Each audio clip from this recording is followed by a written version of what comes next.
যশোরের Benapole rail station এলাকায় অভিযান চালিয়ে ১ কেজি ১৬৫ গ্রাম ওজনের ১০ পিস সোনার বার সহ অনিক কুমার বিশ্বাস নামে এক স্বর্ণ ব্যবসায়ীকে আটক করেছে বিজিবি সদস্যরা। আটক অনিক কুমার বিশ্বাস মুন্সিগঞ্জ জেলার সিরাজদিখান থানার বিমলেন্দু বিশ্বাসের ছেলে। আজ সকাল ১১টার সময় বেনাপোল রেল স্টেশন থেকে স্বর্ণের বার সহ অনিক কুমারকে আটক করা হয়।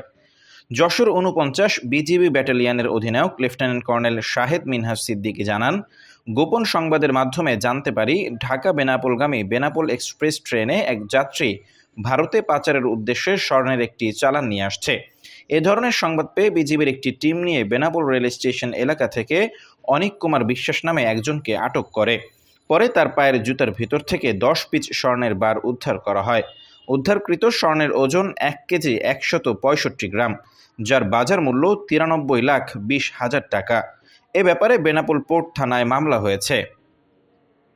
বিশ্বের যে কোনো প্রান্ত থেকে সবশেষ খবর জানতে ভিজিট করুন dailysottercontrol.com। ফলো করুন আমাদের ফেসবুক পেজ, সাবস্ক্রাইব করুন আমাদের ইউটিউব চ্যানেল। এতক্ষণ সাথে থাকার জন্য ধন্যবাদ সবাইকে।